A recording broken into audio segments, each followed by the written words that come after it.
भारत के 79वें स्वतंत्रता दिवस के अवसर पर जिलाधिकारी कार्यालय में आयोजित मुख्य सरकारी ध्वजारोहण राज्य के आदिवासी विकास मंत्री और चंद्रपुर जिले के पालक मंत्री डॉक्टर अशोक उइके ने किया।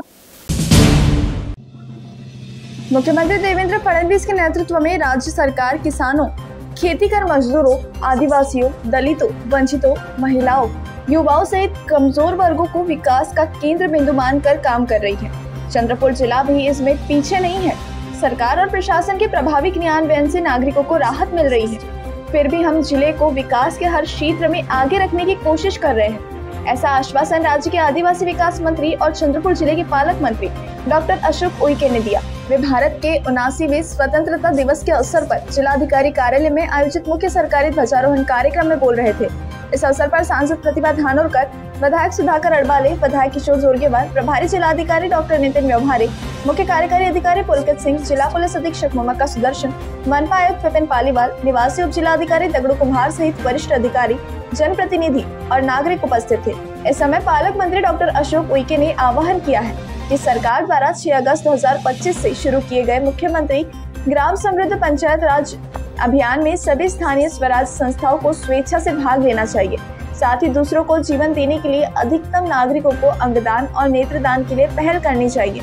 इस समय उपस्थित मान्यवरों द्वारा नशा मुक्ति अभियान के फलक का अनावरण किया गया। साथ ही तंबाकू सेवन पर प्रतिबंध लगाने की शपथ भी ली गई।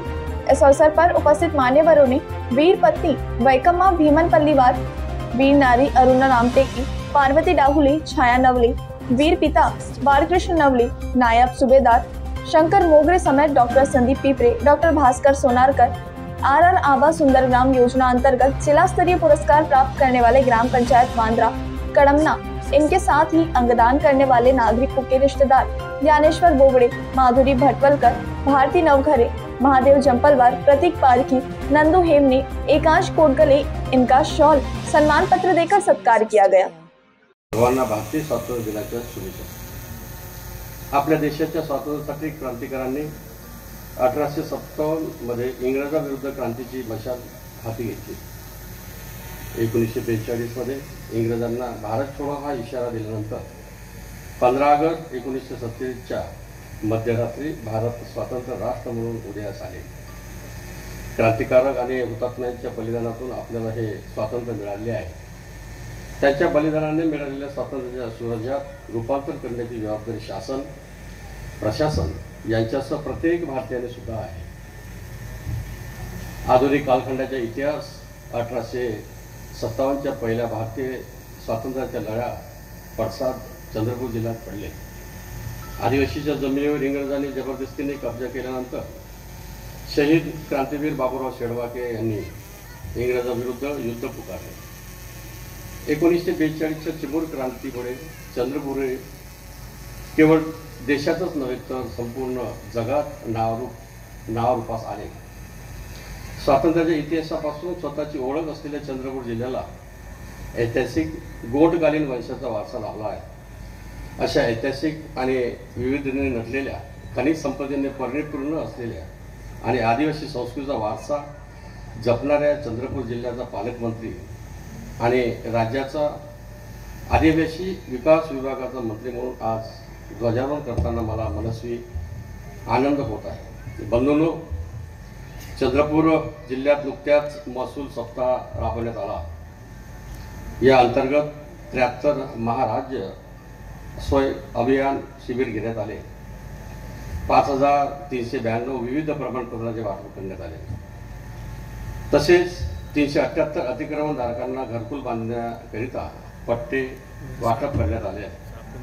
जिल्ह्यात ॲग्रिस्टेट फार्मर आयडी नोंदणी झालेल्या शेतकऱ्यांची संख्या 3,02,882 असून ही टक्केवारी 97% आहे। देशात आदिम जमातीच्या सर्वांगीण विकासाकरिता प्रधानमंत्री जनजाती आदिवासी न्याय महाअभियान PM जनमन ही योजना सुरू करण्यात आली आहे। या अंतर्गत जिल्ह्यातील जिवती, कोरपणा, राजुरा, वरोरा तालुक्यात आदिम जमातीचा नागरिकांकरता एकूण 442 घरकुल मंजूर करण्यात आले आहे।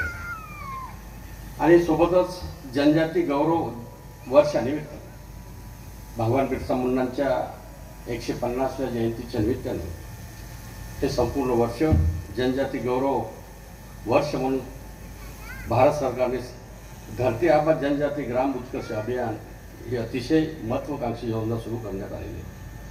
आपल्या जिल्ह्यामध्ये 83 शिबिर आयोजित करण्यात आले. यात विविध प्रकारचे 15,853 दाखले देण्यात आले. आदिवासी भगिनीच्या सक्षमीकरणासाठी सन्मान करण्यासाठी अनेक आमच्या महाराष्ट्रातल्या आणि जिल्ह्यातल्या आदिवासी महिला भगिनींना सन्मान मिळाला पाहिजे यासाठी आदिवासी विभागाच्या माध्यमातून राणी दुर्गावती आदिवासी महिला सबलीकरण योजना सुरू करण्यात आलेली आहे. हा धोरणात्मक निर्णय घेण्यात आलेला आहे. या योजनेमुळे शिक्षण, आरोग्य, उद्योग, व्यवहार तसेच प्रत्येक क्षेत्रात आदिवासी भगिनींना आत्मनिर्भर आणि सक्षम बनवण्याचा संकल्प आहे.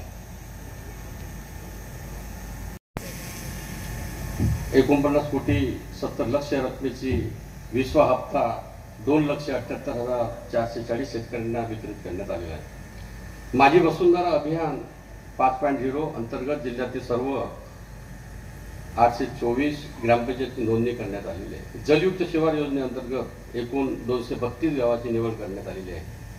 नानाजी देशमुख कृषी संजीवनी योजना टप्पा 2 अंतर्गत चंद्रपूर जिल्ह्यात 561 गावाची निवड करण्यात आली. भारतरत्न डॉक्टर बाबासाहेब आंबेडकर स्वायधार योजनेअंतर्गत 1372 विद्यार्थ्यांना लाभ मिळालेला आहे. रमाई आवास शहरी आणि ग्रामीण योजनेअंतर्गत 847 प्रस्ताव मंजूर करण्यात आलेले आहेत. शासनाने 6 ऑगस्ट 2025 पासून सुरू केलेल्या मुख्यमंत्री ग्राम समृद्ध पंचायत राज अभियानाअंतर्गत सर्व स्थानिक स्वराज्य संस्थांनी उत्स्फूर्त सहभाग नोंदवला आहे. तसेच जास्तीत जास्त नागरिकांना अवयवदान व नेत्रदानाची पुढाकार घ्यावा असे आवाहन मी या प्रसंगी आपल्या सर्वांना करतो. एकूणच शेतकरी, शेतमजूर, आदिवासी, दलित, वंचित, महिला, युवक, युवतीच्या यांच्या दुर्बल घटकासाठी विकासासाठी केंद्रबिंदू मानून राज्य सरकार विकासाच्या मार्गावर वाटचाल करीत आहे. यात चंद्रपूर जिल्हा प्रत्येक क्षेत्रामध्ये अग्रेसर राहावा यासाठी तन मन धनाने या जिल्ह्याचा पालकमंत्री आणि राज्याचा आदिवासी विकास विभागाचा मंत्री म्हणून सर्वांगीण विकास करण्यासाठी हमी देतो. पुन्हा एकदा सर्वांना स्वातंत्र्य दिनाच्या शुभेच्छा देतो. जय हिंद, जय महाराष्ट्र.